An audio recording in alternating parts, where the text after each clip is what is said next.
Thank you. I think that clock is broken. I'll try to keep this under 2 minutes. The Jackson family, I know we're celebrating a life. It was a life lost.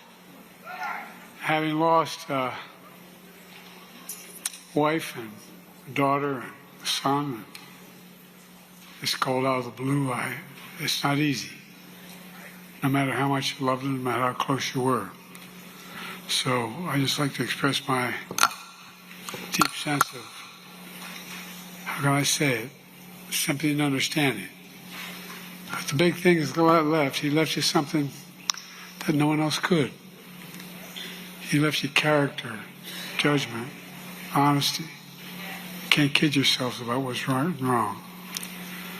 President Obama, President Mrs. Clinton, Vice President Harris. Jesse believed, the Bible tells us, that they that wait upon the Lord shall renew their strength. They shall mount up with wings as eagles. They shall run and not be weary. Come on and preach, Joe. They shall walk and not grow faint. I hope the hell you all got that, because you're going to need help getting out of here.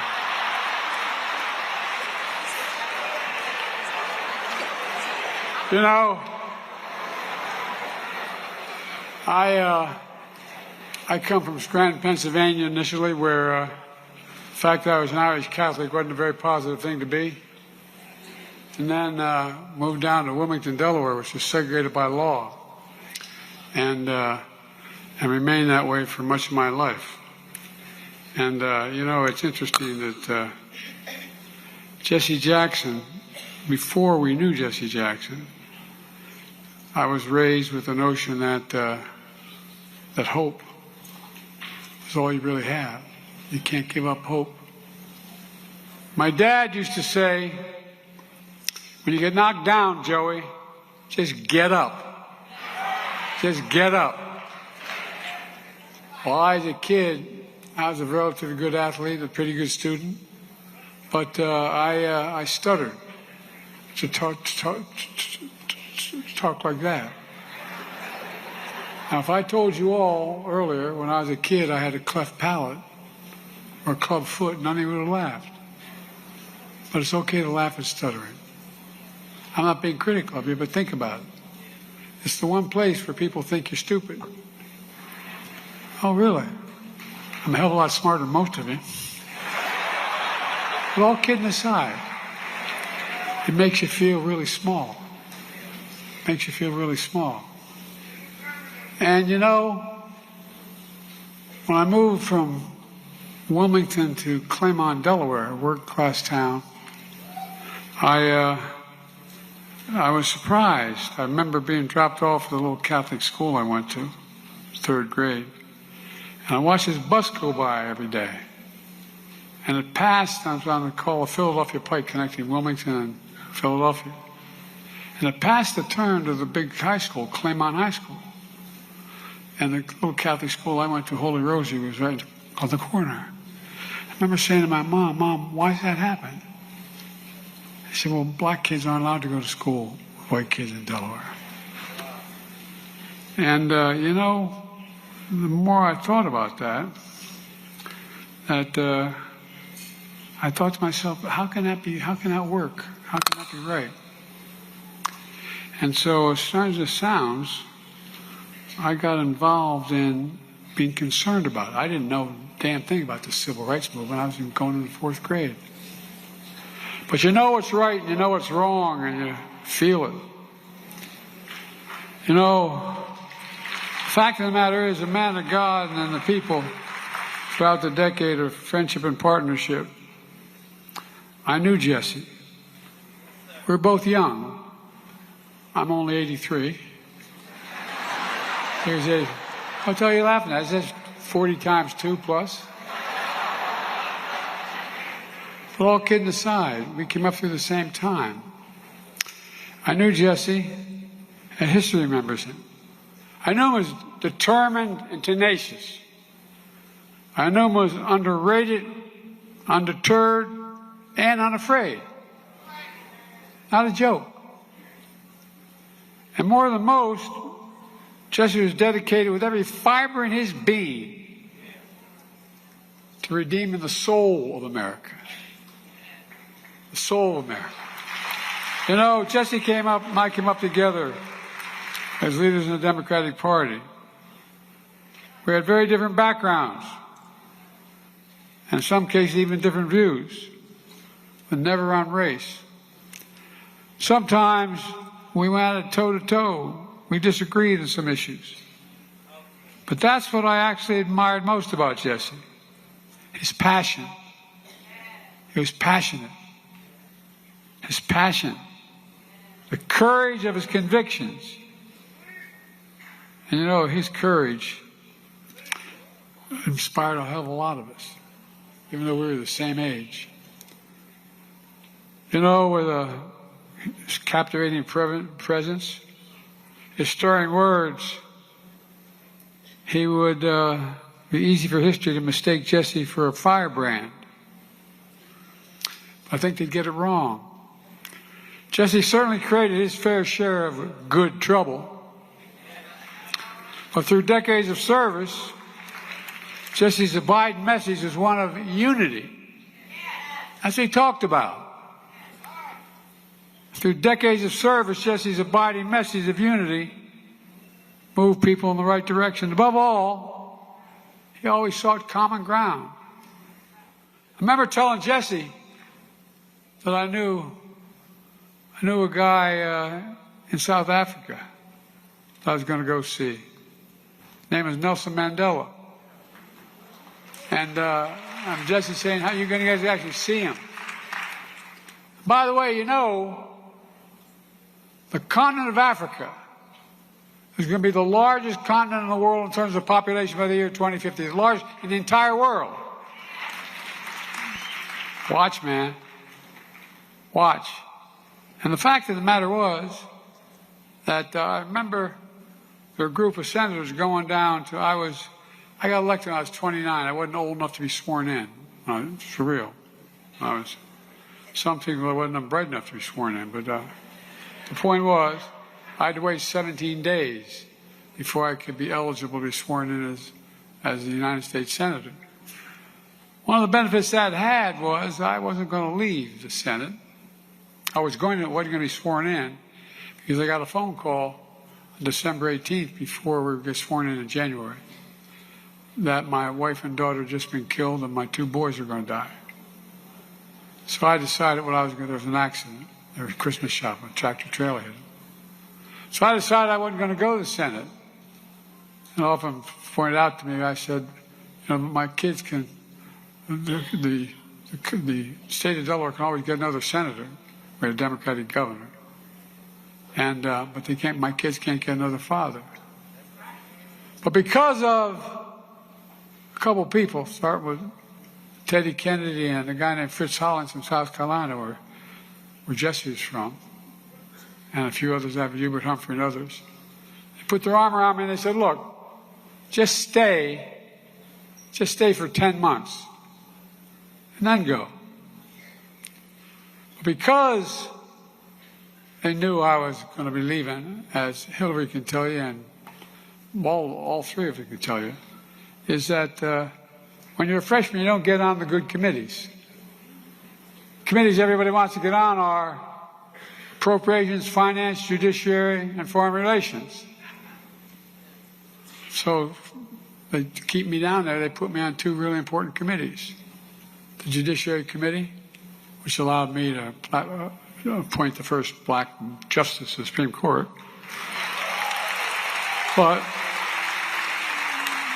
And the Foreign Relations Committee. The real benefit of that was, I've been around so damn long,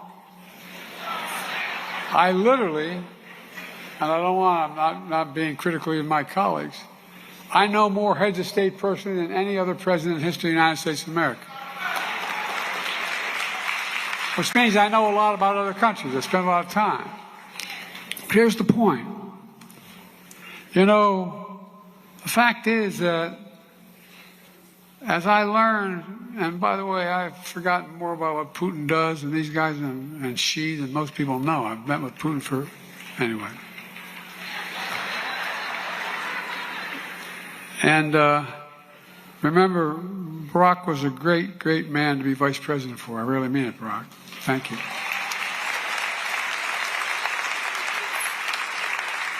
And Barack and I had a deal where we'd talk with each other every morning we'd be the first two people we talked to. And every night we'd be the last two people we talked to. And Barack would be asking me a question or something. I'd say, well, you know, it's all personal relations. He'd go, I know, Joe. Enough about all personal relations. But the fact of the matter is, that's why he was such a damn good president. And the whole point of what I'm trying to get at here is that, you know, Jesse did it really well. You got to know people. You got to understand what's on their mind. You got to kind of speak to them. You got to be able to talk to them. And above all, Jesse always sought common ground. Of course, he preached hope because, folks, despite all he endured growing up, despite the pain and disappointment he experienced, Jesse was an optimist at his core. No matter what you say, at his core, he was an optimist. I don't know if it was born out of religious beliefs. I don't know if it was born out of how it arrived, but it arrived in people in different ways. But it mattered a lot. It mattered a lot. He kept the faith with the American people. Every time I moved after I moved from Scranton, we'd go up there and spend the summers up there. Every time I leave my grandpa Ambrose Finnegan's home, he was an All-American football player at Santa Clara when Irish Catholics weren't very much in vogue, as kept in the minds up there, as Hillary knows that state well. And every time I leave the house, he yelled, "Joey, keep the faith." And my grandmother would, "No, Joey, spread it." Well, folks, I had the opportunity to come up in politics at a time with people like Jesse around, and Jesse in particular, where he talked about hope. He talked about hope. He believed in his bones in the promise of America. We're all created equal in the image of God. And we hear this all the time. But I wonder how many people really believe it. He believed everybody deserved to be treated with equally and throughout their lives. And while we've never fully lived up to the promise, I don't think things would have been the same had Jesse not been around, because Jesse decided that his life was ensuring that we never fully walk away from it either. Because there's bad times like now. We're in a tough spot, folks. We got an administration that doesn't share any of the values that we have. And I don't think I'm exaggerating a little bit. So, he knew who we were at our best, and he simply refused to let us off the hook as a party, as a nation, or as individuals. And time and again, through triumph and turmoil, with relentless insistence on what is right and just, he helped lead us closer to fulfilling our nation's promise of restoring the nation's soul. He used his gifts to influence generations of Americans, and countless elected officials, including presidents, as you see here today. And though through his impassioned words on the campaign trail and through moments of quiet courage, Jesse changed history in ways numerous and profound. In fact, I want to thank the Jackson family again, because you don't do it without family. My dad used to have an expression, Miss Jackson. Say, family is the beginning, the middle, and the end. It's all family. And Rainbow Push Coalition, you know, the family, you're just incredible. But I promise you, as much as we're celebrating here, when you leave here, you're still going to go home and you're going to feel a little hole in your heart. He's gone. He's gone. But only I can tell you from experience of losing so many people in my family, the day will come when his memory brings a smile to your lips before it brings a tear to your eye. It will come. It will come. And my prayer for you is it'll be sooner than later. Look, you know, at the Legion of Americans, I know there are many who counted Jesse as a mentor, a friend, a hero. Let us be what Jesse called us to be. A margin of hope. Sometimes just a margin. You change people's lives. You change community lives.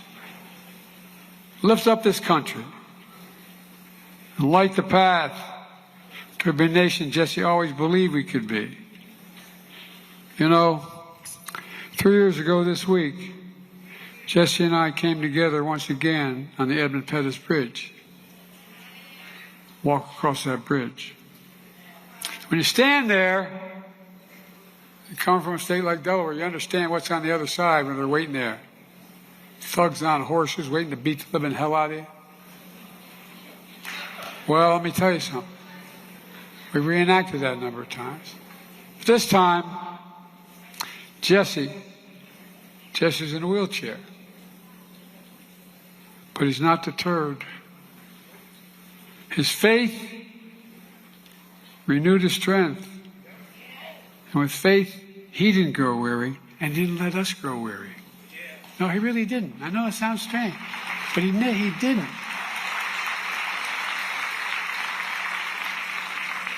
I reflected on Jesse's strength and his spirit. Let me close with sharing a hymn that means a lot to the Biden family. Particularly meant a lot to my son, Bo. Bo is a wonderful guy. He should be standing here, not me. Bo was the Attorney General of the state of Delaware, a really decent guy, loved by everyone in the community. Volunteered to go to Iraq, rather than go to Iraq when it was all National Guard. And he died there because he was exposed to those burn pits. Well, you know, this quote meant a lot. It's, and he will raise you up on eagle's wings and bear you on the breath of dawn. And let this light shine upon you like the sun until next time he sees you, he'll hold it in the palm of his hand. My prayer for everyone here, and I'm cutting my speech very short because I'm afraid I'll be attacked.